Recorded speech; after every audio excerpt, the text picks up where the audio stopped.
Assalamualaikum John. Di hari dokumentasi virtual kita saat ini adalah tentang aktivitas persahabatan dan persaudaraan kita bersama Bapak Asmuni. Jika Bapak Asmuni tidak sibuk, biasanya kita diajak hunting kuliner dan nongkrong bareng ke tempat-tempat yang kita anggap nyaman dan asik. Kebetulan malam ini ada beberapa tempat yang kita sambangi. Tempat yang pertama yang kita sambangi itu adalah Cafe Rara Simaraso. Di Cafe Rara ini kita nongkrong sambil minum kopi cantik dan sharing asik bersama masyarakat sambil menggali potensi. 5.000 dari Rogo jual. Coba ikan bibit dan kos 10 kan? Iya. Ikan tapa. Bara dong mau ambil. Ada 10.000 mau ambil. 20.000 mau ambil. Sekilo 125. Bensan awak.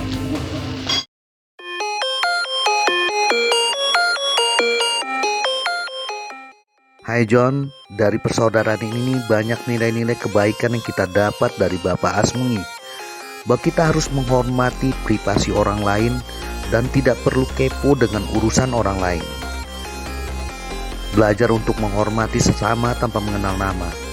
Dari Cafe Rara lalu kemudian kita beranjak menuju Simpang Batu Hampa untuk menikmati kuliner asli Minang yaitu sate dangon-dangon. Bapak Asmuni sangat suka dengan kuliner tongkrongan Minang yang satu ini. Setiap makan sate ini sekali makan itu bisa menghabiskan biaya Rp100.000 per orang. Dan Bapak Asmuni itu sangat suka dengan kerupuk jange yang disiram dengan kuah sate.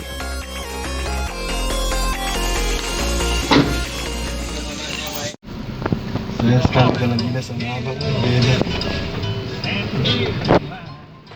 Makan cidu gitu.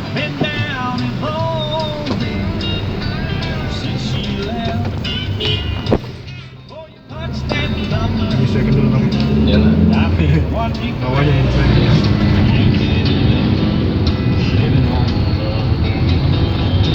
Jalan sama Bang Asmuni belanja.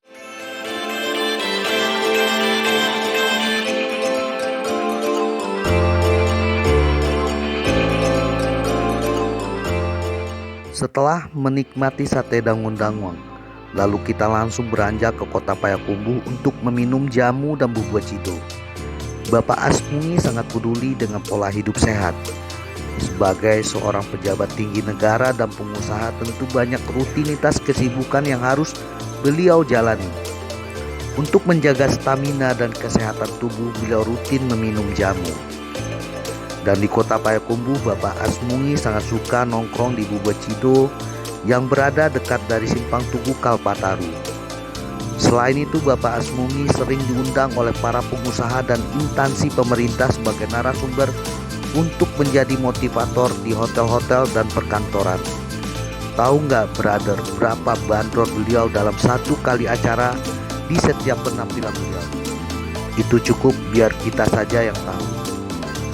Tapi yang teristimewa, beliau tetap berbaur, menjalin persahabatan, dan mempererat persaudaraan dengan kita.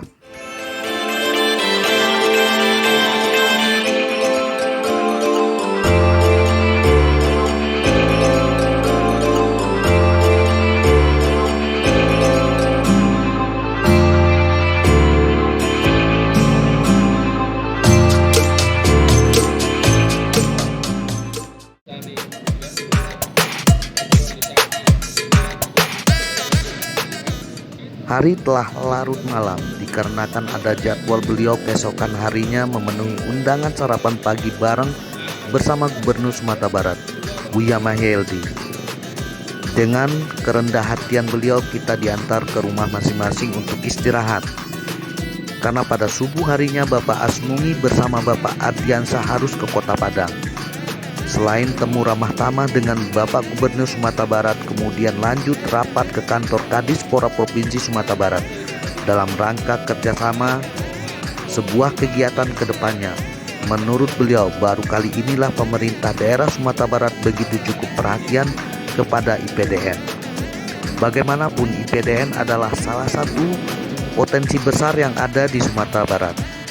Setelah itu dari kota Padang, Bapak Asmuni kemudian pada siang harinya langsung menuju ke kota Matua, Kabupaten Agam. Saat kita tanya mau ngapain ke sana, dengan ciri khas senyum beliau jawab, cari pitih buat ngopi-ngopi kita nanti. Ternyata di Matua itu beliau memiliki 2 pabrik kecil-kecilan untuk pengolahan gula aren. Itulah diari dokumentasi kita dalam sehari bersama beliau.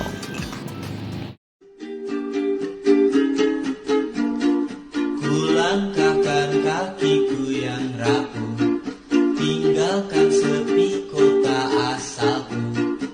Saat pagi buta, sandang gitar usang, ku coba menantang keras kehidupan, datangi rumah-rumah tak jemu, ketik tali-tali senar gitarku. Dari tenda ke tenda, warung yang